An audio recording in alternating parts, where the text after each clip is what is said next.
¿De qué hablamos cuando hablamos de pobreza estructural? Hay mamá y papá que no van a la escuela porque no tienen trabajo y ellos tienen que ir al comedor. Entonces, bueno, ya una comidita al mediodía lo tienen. Pero el de la tarde, el de la noche o el de la mañana, el que va a la tarde, no, o sea, es complicado. La vida de los pobres es complicado. Es complicado porque para que ellos puedan estudiar, puedan tener un buen aprendizaje, tienen que tener una buena comida. Porque si no tenés bien alimentado el cerebro no te entra nada. Hay casas que no tienen agua directamente, que lo piden, van y caminan 3, 4, 5 más arriba, vamos a decir, por donde entra con más fuerza el agua y comparten. O sea, pongo el tacho, lo lleno, lo llevo y así.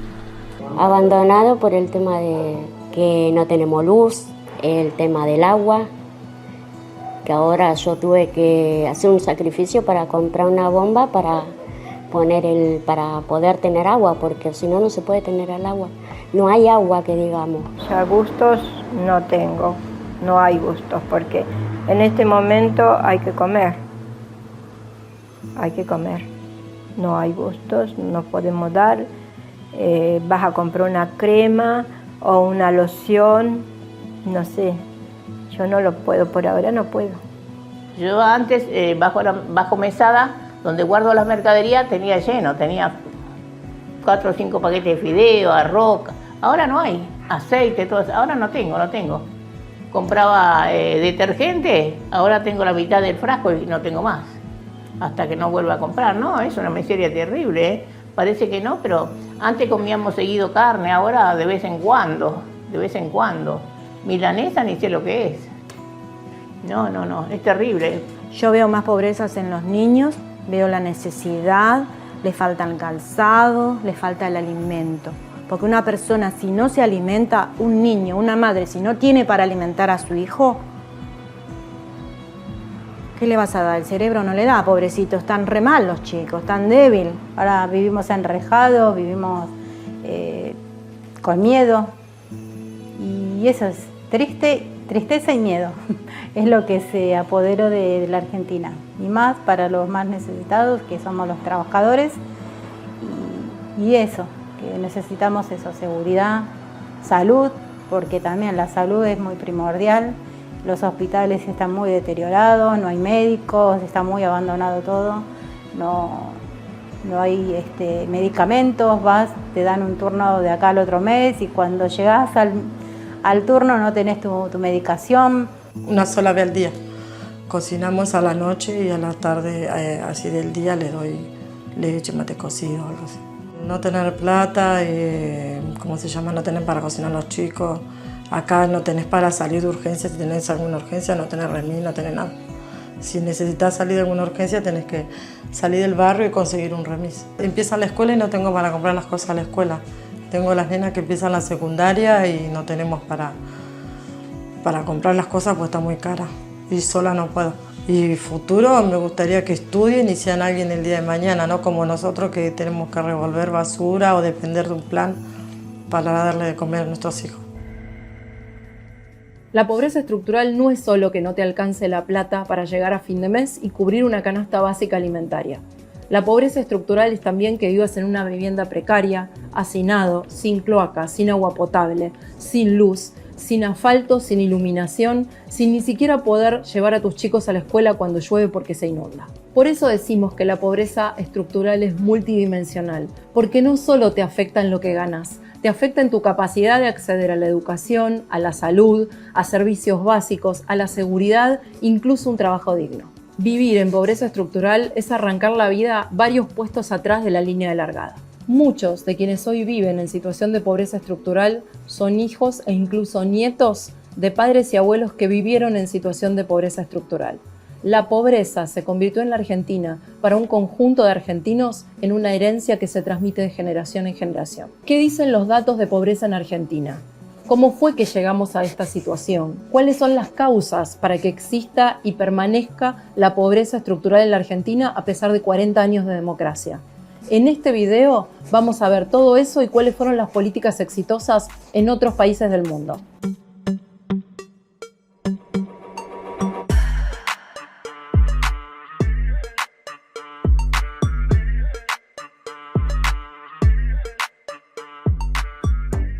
Según el último informe del INDEC, la pobreza en Argentina es del 39,2%, es decir, más de 18 millones de argentinos son pobres.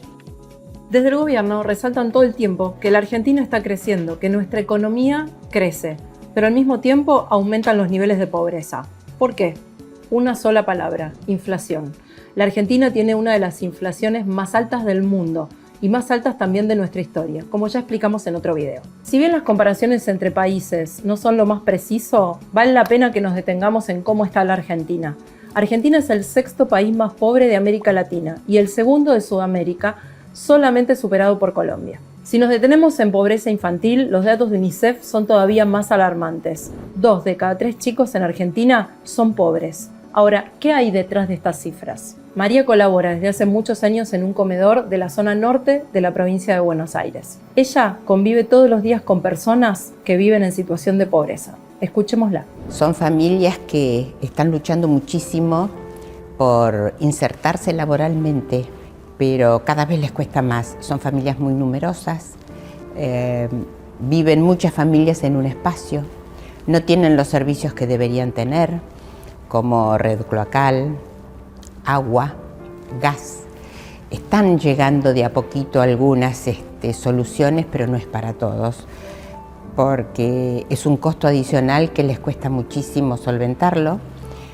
Muchas familias que conocemos nosotros son trabajadores de changas, no tienen una inserción laboral que les permita tener una estabilidad y cada vez eso se acrecienta más. Susana es vecina de Villa Cartón. Trabaja desde hace muchos años en un centro comunitario desde donde se brinda apoyo escolar y controles de salud. Ella también enfrenta todos los días la realidad de los chicos que viven en situación de pobreza. Dicen, tienen comida en el comedor. Sí, fantástico, pero el niño no solamente come, se viste, se calza, se educa. Para eso se necesita dinero. Y si no tienen un trabajo, ¿en qué cae? A sobrevivir con los planes. Porque eso no es vivir. Testimonios como el de María y Susana nos muestran lo que es vivir con pobreza estructural. Los testimonios como los de ellas están en toda la Argentina. Ahora, ¿en qué momento la Argentina empezó a padecer pobreza estructural? ¿Y cuáles fueron las causas para que esto pasara? Sobre estas preguntas conversé con Jorge Osona, investigador, profesor especializado en pobreza. A raíz de estas migraciones internas que llegan en los años 60, las villas se volvieron fenómenos más densos, ¿no? Dejaron de ser lugares de paso e incluso muchas, suspendieron sus procesos de urbanización respectivos, ¿no? Y lo que uno ve es que, muchas villas de la capital federal son desalojadas, pero la gente se la tira, es decir, a la gente se la arroja al Gran Buenos Aires y simultáneamente el Gran Buenos Aires se suspende a los efectos de evitar la concentración demográfica, la concentración poblacional, la congestión poblacional, se suspende el sistema de loteos. Entonces eso genera una suerte de bomba de tiempo, de olla a presión, que detona con la democracia, ya a partir de los 80. Pero en la segunda mitad de los 80 aparece el fenómeno de las ocupaciones de tierras, es decir, de las ocupaciones masivas, porque hay ocupaciones, ¿no?, por goteo, hay otras que son masivas, que generalmente en zonas poco aptas para la habitabilidad humana. Y eso es ya pobreza estructural, porque por de pronto en esas situaciones se desconocen los títulos de propiedad, y eso es un dato interesante acerca de los avances de la pobreza. ¿Ya? Y significa ingresar en un mundo con valores culturales diferentes, que coinciden a su vez con las situaciones de precariedad laboral, de desempleo, de informalidad, etc., ¿no? Yo te diría que ahí, a partir de los 80, esto se empieza a convertir en un problema acuciante. De una o de otra manera, el gobierno de Alfonsín toma nota de esto y no por nada lanza las cajas PAN, el Programa Alimentario Nacional, ¿no?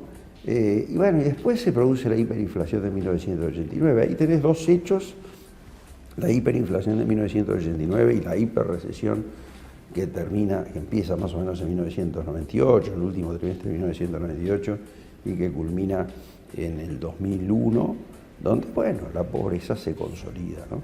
Y que todos los programas, incluso en el marco de la estabilidad de los 90, colapsan.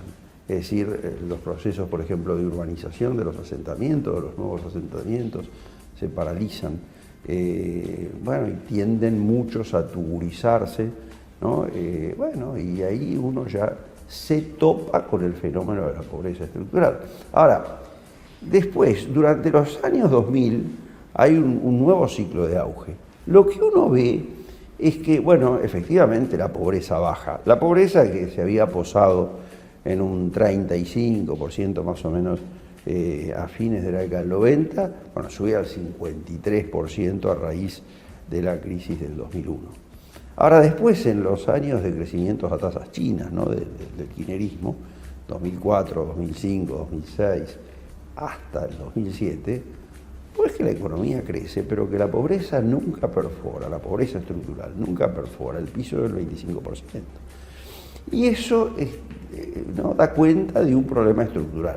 Y estructural no solo en términos transgeneracionales, sino que tiene que ver con la estructura económica. Es decir, hay cuestiones, hay caracteres de la economía argentina que obturan la inclusión social, ¿no?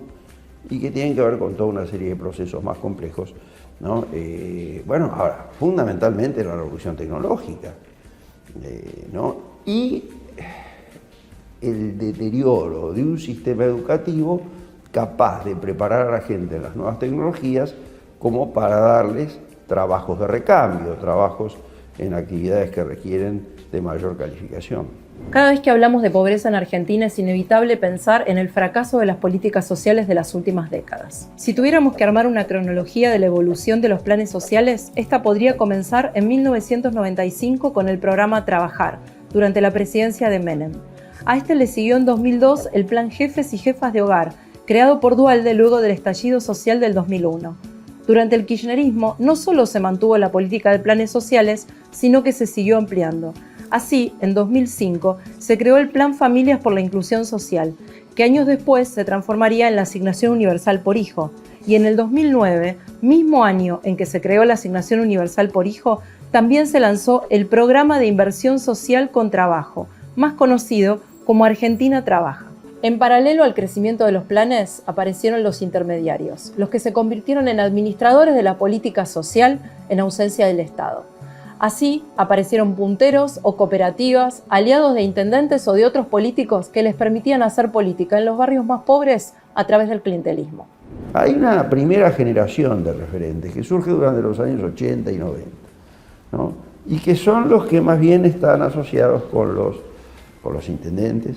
Ahora, a partir de los 2000, y eso efectivamente es un fenómeno que comienza con la alianza, pero que se acentúa durante los gobiernos de Duhalde y después de Kirchner, aparecen los movimientos sociales, sobre todo esos grandes movimientos surgidos desde arriba, ¿no? Como el movimiento Evita, el movimiento de trabajadores excluidos, que después está en la CETEP de Juan Grabois. Entonces también ellos, ¿no? Instalan comedores comunitarios, tienen una inserción y en muchos casos se produce una tensión, ¿no? Una fricción entre los viejos referentes que generalmente ascendieron en la estructura municipal y tienen cargos y son empleados, ¿no? Han sido como absorbidos en los barrios. Hay un término que se utiliza, se estructuraron, es decir, pasaron a la burocracia, incluso algunos hasta abandonan el barrio, ¿no? Es como si supusiera una movilidad social ascendente, ¿no? Y ese lugar lo ocupan los movimientos sociales, que organizan los vecinos en cooperativas, pero que en realidad muy pocas lo son. Durante la época de Argentina Trabaja, ¿no? Los trabajos cooperativos que generalmente se empezaban, pero que después quedaban inconclusos, estaban a cargo de un coordinador, ¿no? Y que, bueno, era el encargado de tomar listas. Sobre la base de eso, de tomar listas, es que ejercían, ¿no? La presión sobre la gente. Si no haces, no venís, no vas al corte o no venís a la reunión política, al acto, o no votás eventualmente. Bueno, eso determina de que no se te vaya a pagar. Aparte se hacían descuentos, siempre hay un descuento que se hace. Yo te consigo el plan, por lo tanto me tenés que dar el 10, el 20% o incluso más. Cuando Mauricio Macri asumió la presidencia de la Nación en el 2015, dio un primer paso para eliminar la intermediación y transformó el programa Argentina Trabaja en Hacemos Futuro. El programa Hacemos Futuro se puso en cabeza de la mujer y además establecía como requisito no una contraprestación laboral que intermediaban las cooperativas y que nunca se cumplía, sino volver a estudiar. Está comprobado que quienes más años pasan dentro del sistema educativo, mejores oportunidades tienen de conseguir un trabajo formal. Y un censo determinó que más del 80% de los beneficiarios del programa no tenían el secundario completo. Mucho se debatió sobre el aumento de planes sociales durante nuestro gobierno. La realidad es que a fines de 2016, las organizaciones sociales lideradas por Grabois presentaron un proyecto de ley para la creación de 1 millón de planes nuevos, a los que ellos identificaban como puestos de trabajo, aunque no lo eran. En ambas cámaras del Congreso de la Nación, Juntos por el Cambio no tenía la mayoría para frenar esta iniciativa. De manera que la ley salió, se eliminó el requisito de 1 millón de planes sociales y se acordó con la oposición que ese número se incrementara solo un 25%. Ese fue el aumento de planes sociales que se dio en los años de gobierno de Mauricio Macri. No hubo una decisión deliberada de aumentar los planes sociales. Lamentablemente, con el retorno del kirchnerismo al gobierno, volvimos a un modelo de Argentina Trabaja, que hoy se llama Potenciar Trabajo. Nuevamente, los beneficiarios ya no tienen que estudiar, sino cumplir contraprestaciones laborales que muchas veces se traducen en que son llevados a marchas para exigir más planes sociales y más aumentos. Y por supuesto, el kirchnerismo se consolidó como una forma de hacer política en los barrios. Pienso que los planes sociales tendrían que ser más estrictos, más revisados para la gente que realmente lo necesita, porque hay mucha gente que realmente no puede salir a trabajar. Hay gente que tiene chicos que no tiene su esposo que gana muy poquito. Yo creo que por ese lado tendría que ir, por las personas que también están con la salud ahí complicada, por ese lado tendrían que ir los planes, no a cualquier persona, porque seas de tal partido, bueno, te anoto, venís, cobras todos los meses y después tal día andás a hacer piquete, cortame tal calle porque te voy a pagar. No, eso es lo que veo que no está. Y esa gente es la que ellos usan. Este gobierno usa a esta clase de gente, por eso están todos callados, tranquilos. Mientras le paguen, no dicen nada. Y bueno, apenas le tocan un poquito, ya salen todos. Ese es el tema. Acá se está desarrollando desde el día de ayer a las 19 horas este acampe por parte de movimientos sociales. El reclamo fue ante la baja de 40.000 planes sociales. Una movilización muy importante de distintas organizaciones sociales. Cada vez más decididos a quedarse una noche más. Otro de los temas claves que se vincula con la pobreza es que nacer en un lugar determinado te define menos acceso a oportunidades. Y esto pasa en primer lugar con la educación.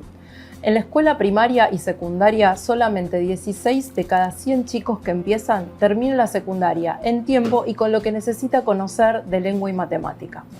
Eso, cuando miramos los chicos que pertenecen a los hogares de menores ingresos, se reduce solamente a 3 de esos 16. En el nivel superior, la situación es igual o incluso peor. Muchísimos chicos que nacen en situación de pobreza no pueden llegar a la universidad y esto no es un prejuicio, esto se demuestra con datos de la realidad. Él eligió una carrera muy costosa que yo no tengo para cubrirla. Él quería estudiar para ingeniero en sonido. Es carísimo, carísimo. Bueno, un tiempo lo dejamos ir para que él vea que no iba a poder, porque no podemos. Por más que trabajemos los dos. Según la encuesta permanente de hogares, solamente 1 de cada 10 chicos de los hogares más pobres llega a la educación universitaria.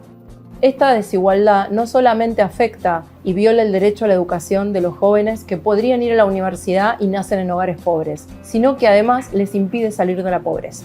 Del total de la población con ingresos más bajos, solamente 16% hoy tiene un título universitario. Y de aquellos que están desempleados, más del 90% no tiene título universitario.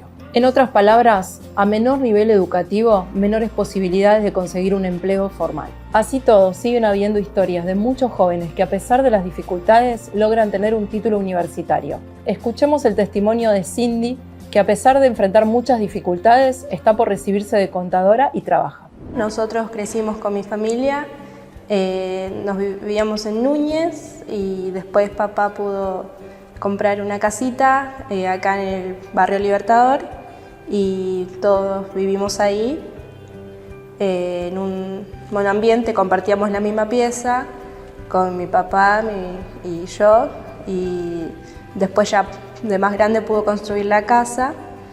Y no sé, por ejemplo, me acuerdo que hay momentos en los que buscábamos, no sé, cualquier monedita, todo así, para comprar a veces la comida. Yo creo que lo más difícil para los jóvenes acceder a una carrera es los recursos económicos, porque lleva muchos gastos, tipo en lo que es, no sé, libros, fotocopias, y si no contás, no sé, con una netbook o alguna computadora, que para descargar los PDFs, todo eso que pesan mucho en el celular, cuesta una banda leer los libros, por eso es mucho más fácil con una computadora, y la gente que no tiene acceso a eso, creo que le debe costar mucho más. Lo mismo de que si tiene que llevar el pan a la mesa, es mucho más difícil que puedan trabajar y estudiar, y creo que es la razón por la que les cuesta más a algunos jóvenes.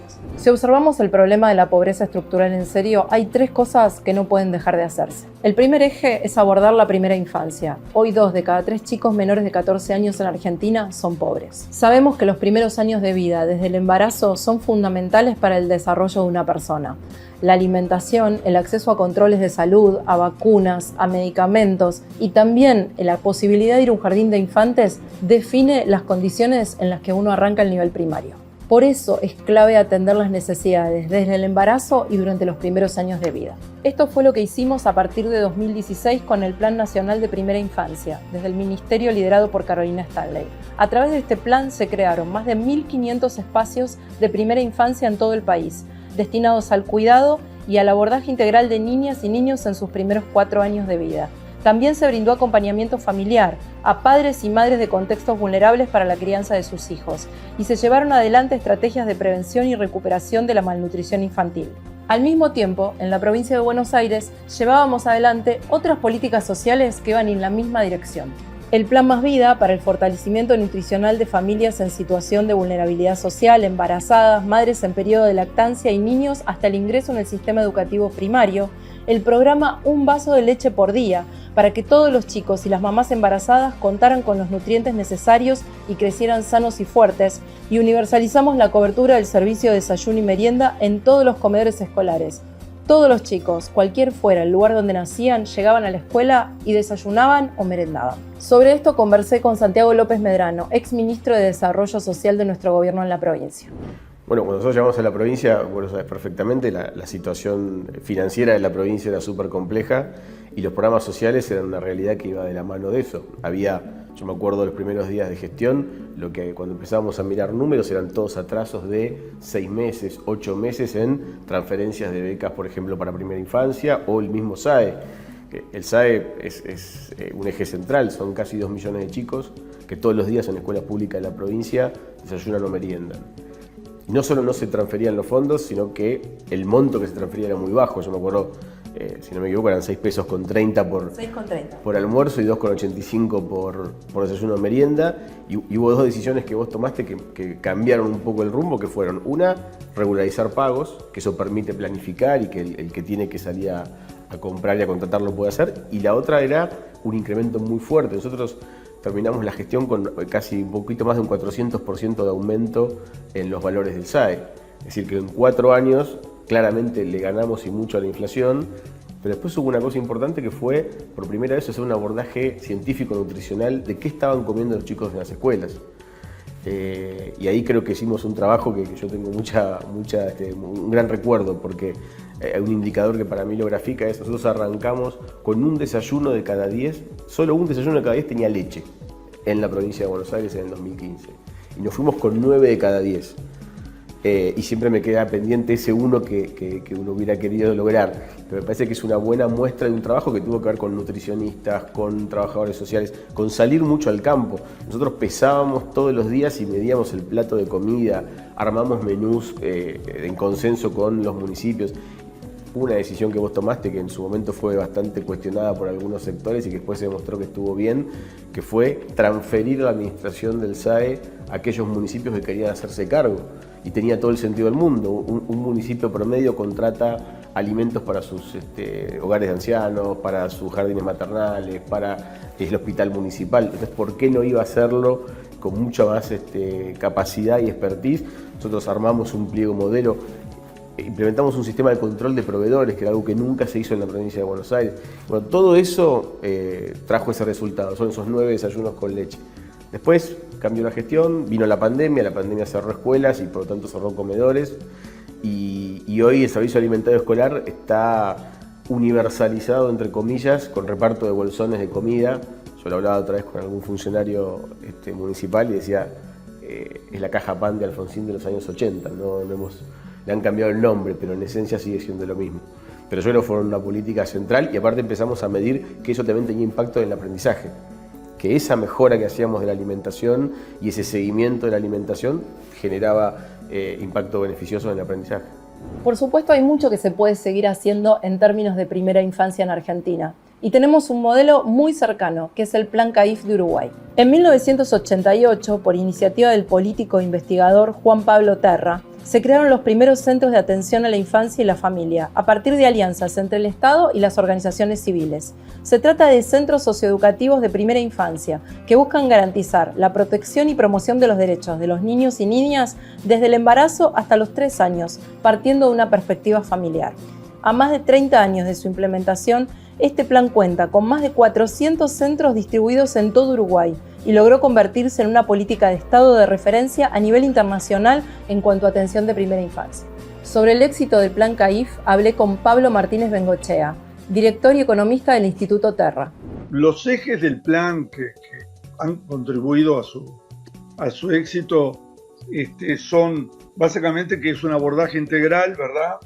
O sea que atiende todas las dimensiones de la vida del niño, es más, desde el propio embarazo, es decir, tratando de apoyar a la madre durante el embarazo y a los niños en tanto los aspectos de desarrollo del niño como nutricionales, socialización, educativos, psicomotricidad, apoyo psicológico, etc. Ese abordaje integral, ¿sí?, que es una de las dimensiones de éxito. Para eso el plan se estructura con equipos multidisciplinarios que atienden todas estas facetas que yo mencionaba de la vida del niño, ¿sí?, incorpora una fuerte participación de la familia en el centro, desde los talleres de experiencias oportunas con padres, madres, adultos y los bebés, ¿sí?, involucra a la comunidad y trata de que lo que se vive en el centro siga viviendo en la familia, en la comunidad, de forma de que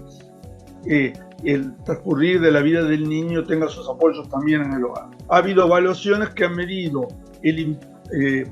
cómo es el desarrollo de un niño que ya ha transcurrido durante 2 o 3 años en un CAIF, con muestras de control de niños de los mismos contextos socioeconómicos, pero que no han ido ni a un CAIF ni a ninguna otra institución de atención a la primera infancia. Y esas evaluaciones, que son externas, con gran calidad académica y con muestras grandes, además de niños, tanto los de los CAIF como los de control, han confirmado los mejores niveles de desarrollo, socialización, psicomotricidad, nutricional, etcétera, de los niños con los CAIF. Es bastante claro en las evaluaciones que se han hecho por el sistema educativo público en primer año de enseñanza primaria, de que muestra que los niños que vienen de centros CAIF ingresan al primer año escolar en notoriamente mejores condiciones que los que no fueron ni a un CAIF ni a ningún otro centro de atención. El segundo eje prioritario que tenemos que trabajar, además de la primera infancia, es la presencia del Estado en los barrios. Ante la ausencia del Estado es donde aparecen los intermediarios, que se creen el Estado mismo. Esos intermediarios, ante la ausencia del Estado, se convierten en el único canal que un vecino tiene hoy para hacerse el DNI, una alta en PAMI o hacer un trámite en el ANSES. Por eso, desde la provincia de Buenos Aires, a partir de 2015, creamos un programa que se llamó El Estado en tu barrio. Ese Estado, que establecía oficinas en cada uno de los barrios más vulnerables de la provincia, de PAMI, de ANSES, del RENAPER, sin intermediarios, se extendió a todo el país. En la segunda etapa de este programa, las oficinas móviles se convirtieron en oficinas fijas para que los vecinos pudieran tramitar la SUBE, la UH, el DNI o cuestiones incluso más básicas, y alcanzamos a 5 millones de bonaerenses sin intermediación. Además sumamos atención médica, vacunas, atención odontológica, la llegada de la justicia, de fiscales, de oficinas de justicia para que los vecinos pudieran hacer las denuncias, asesoramiento jurídico gratuito y la llegada de la policía. Nosotros logramos armar un equipo con la Nación, la provincia y los municipios y juntar a todos los jefes de todas las áreas. Entonces vos tenías un lugar donde estaba no solo el sistema de salud, estaba el RENAPER, estaba el PAMI, estaba el ANSES, estaba el equipo de prevención de adicciones. Yo siempre digo, cuando iba a los operativos se veía la dinámica, nadie se podía hacer el distraído. Se acabó esta idea de andar a otra oficina, tenés que ir al ministerio de tal cosa, tenés que volver mañana con una fotocopia, pero tenés que ir al ANSES y después traerme la certificación. En el operativo se acababa todo eso. Había que resolverlo porque la gente estaba ahí y estaban todas las oficinas ahí. Y la verdad que el impacto, nosotros hicimos casi un poquito más de 5 millones de trámites en 4 años. O sea, hubo 5 millones de personas que pudieron resolver algo no solamente cerca de sus casas, sino de manera integral, porque otra cosa interesante que tenía es, alguien iba por un tema de salud, por ejemplo, a vacunarse, y en ese proceso terminaba haciendo la partida de nacimiento del chico, o terminaba charlando con una psicóloga por un tema de violencia. Permitía una interacción muy interesante y aparte creo que esta premisa era, saquemos a los funcionarios de los escritorios, pongámonos en el territorio, y vinculado al narcotráfico, primero generó una presencia permanente y nosotros teníamos mucha preocupación al principio de que el sistema de punteros y todo lo que siempre sucedió en el conurbano, porque es una realidad, lo boicoteara. La verdad que yo tengo que decir que nosotros en 2.000 casi 400 operativos nunca tuvimos problemas demasiado graves y nunca nadie nos impidió hacer un operativo de Estado en tu barrio, y ese Estado directo, sin intermediarios, creo que fue algo súper valorado. Hoy, muchas de esas oficinas del Estado que creamos en los barrios más vulnerables de la provincia, lamentablemente no siguen funcionando y se transformaron en otra cosa. Lo que era el Estado en tu barrio ahora lo usa a veces el autorio, está cerrado.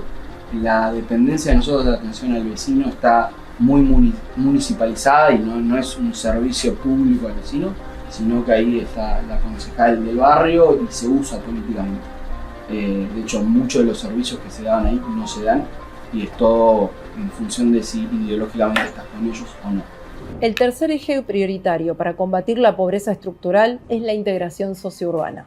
Convertir a los barrios populares en parte del entramado urbano de las ciudades. En el RENAVAP hay inscriptos más de 5.600 barrios populares en todo el país. La gran mayoría de estos barrios no tienen los servicios más básicos, ni cloacas, ni agua potable, ni luz. Viven con viviendas precarias, hacinadas, expuestos a la contaminación y a las inundaciones. Todo esto lo sé porque en los 4 años que fui gobernadora me dediqué a recorrer cientos de barrios populares en la provincia de Buenos Aires y en el último año lo hice en muchísimos barrios populares de todo el país. Durante nuestra gestión empezamos un proceso de integración sociourbana en muchos barrios del conurbano de la provincia, los que tenían peores condiciones de vida y además estaban infiltrados por el narcotráfico.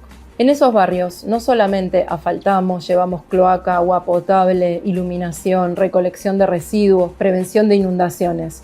Además de las obras, trabajamos con los vecinos, los consultamos a ellos, hicimos obras urgentes, llevamos a la policía, abrimos clubes y centros de salud. Trabajamos para que en esos barrios se pudiera caminar de la misma manera que en el resto de las ciudades. Cuando se definieron los barrios en los que se iban a abordar, primero fueron 8 barrios, después se extendió a 20 barrios del conurbano, con formatos muy distintos, porque teníamos, me acuerdo, Carlos Gardel en Morón, que era un formato, y Costa Esperanza en San Martín, que era otro tipo de barrio, o Porá en Lanús.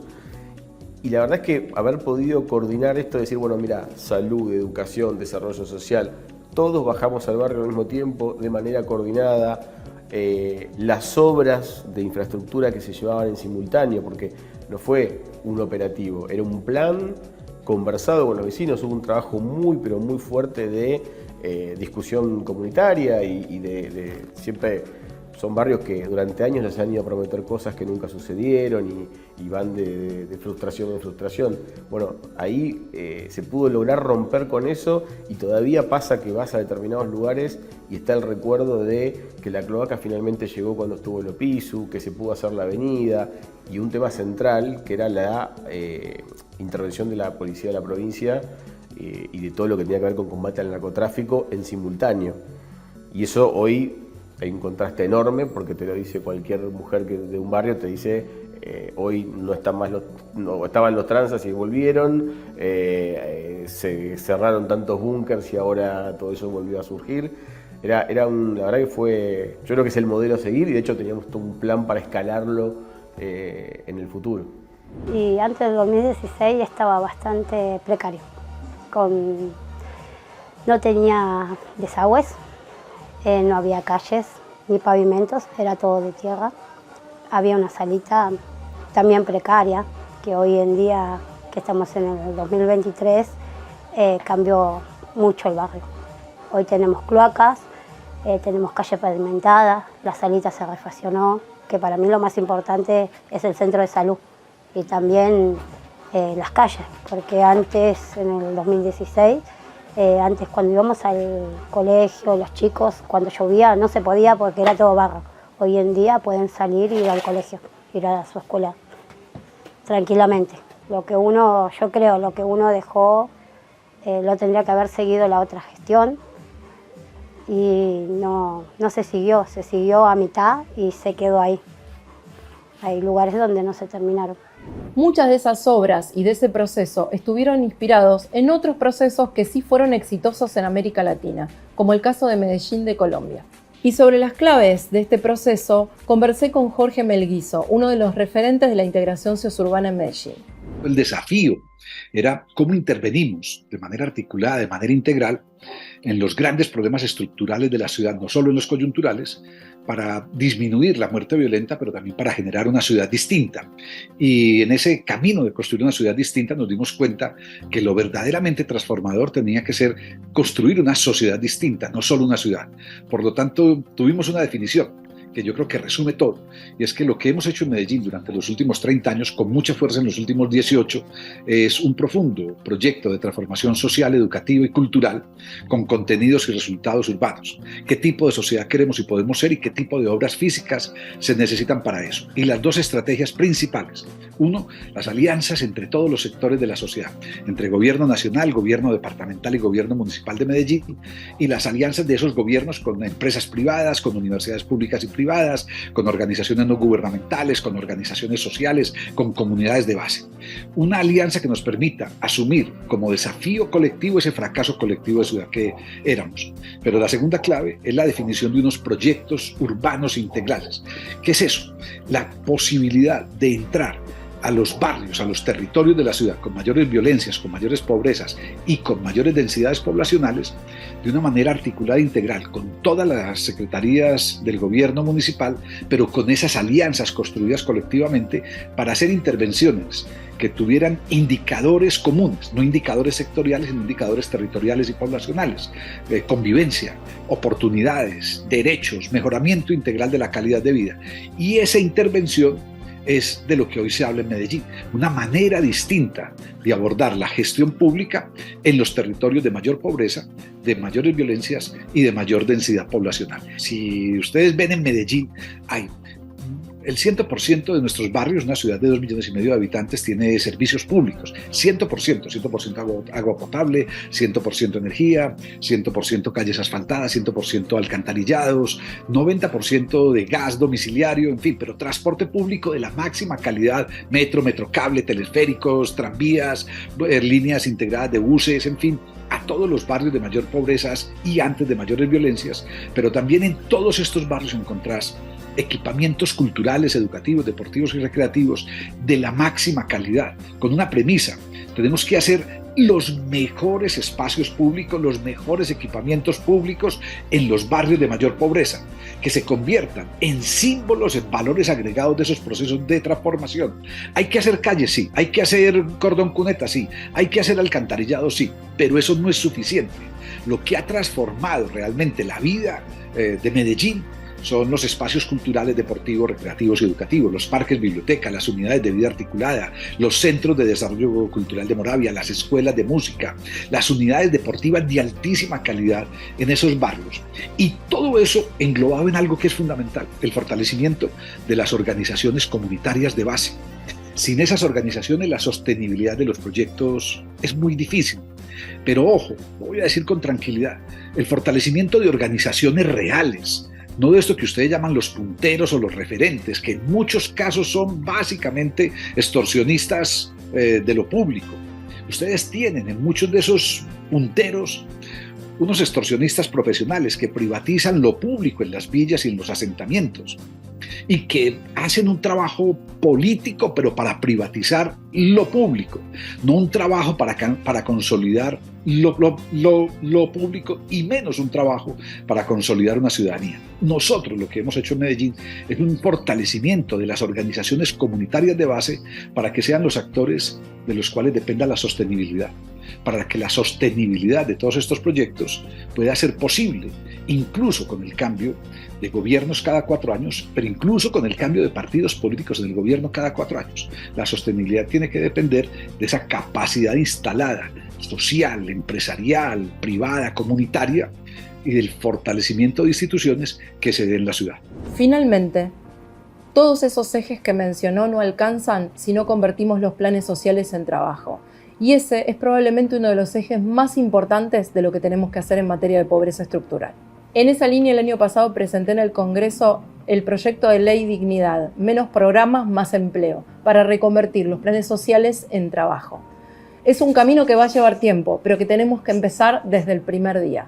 Y es mentira que quienes reciben un plan social no quieren tener un trabajo formal. La Argentina no genera trabajo formal en el sector privado desde hace 11 años.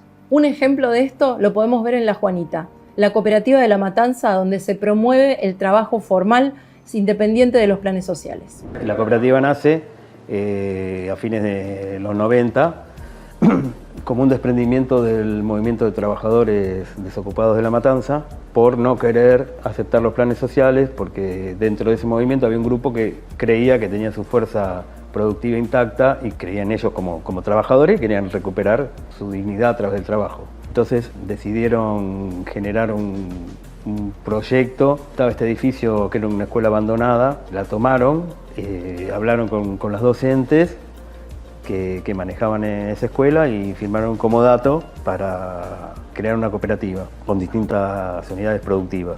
Empezaron haciendo pan, taller textil, había una feria de emprendedores. Se dieron cuenta que la mejor manera de crecer, de desarrollarse, era asociarse con el sector privado. Si bien hoy está muy trillado el tema de las cooperativas, muy criticado porque muchas veces se usan para obtener planes sociales y manejarlos discriminadamente, nosotros no recibimos ningún aporte del Estado, para nada, y eso nos da una libertad que nos permite manejarnos como creemos que es lo más conveniente. En este video vimos que la pobreza estructural es un problema complejo, que no se va a resolver de la noche a la mañana. Sin duda, la falta de un plan económico, la inflación al 120% y también la permanencia cada vez más consolidada del clientelismo no ayudan a empezar a resolver este problema, lo agravan. A lo largo de este capítulo mencionamos los ejes prioritarios para empezar a trabajar para superar la pobreza. Todos estos ejes fueron centrales en nuestra política social en la provincia de Buenos Aires y son ejes en los que vengo trabajando hace más de 20 años. Casos de éxito como el de Uruguay y Colombia nos muestran hacia dónde tenemos que ir. Junto a mi equipo sabemos lo que hay que hacer, tenemos las propuestas concretas y sobre todo la experiencia de saber cómo llevarlo adelante.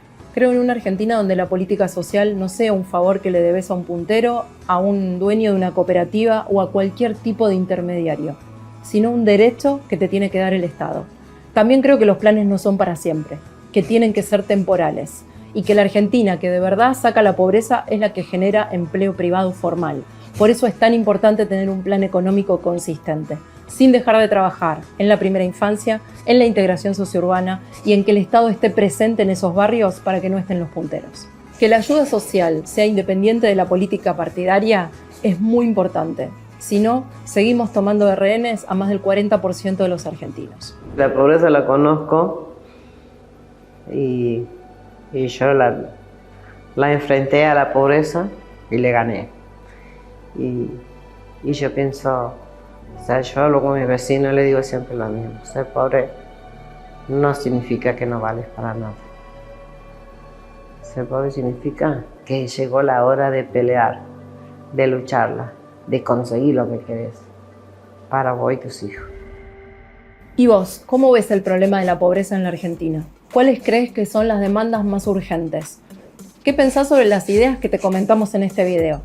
Leo tus comentarios.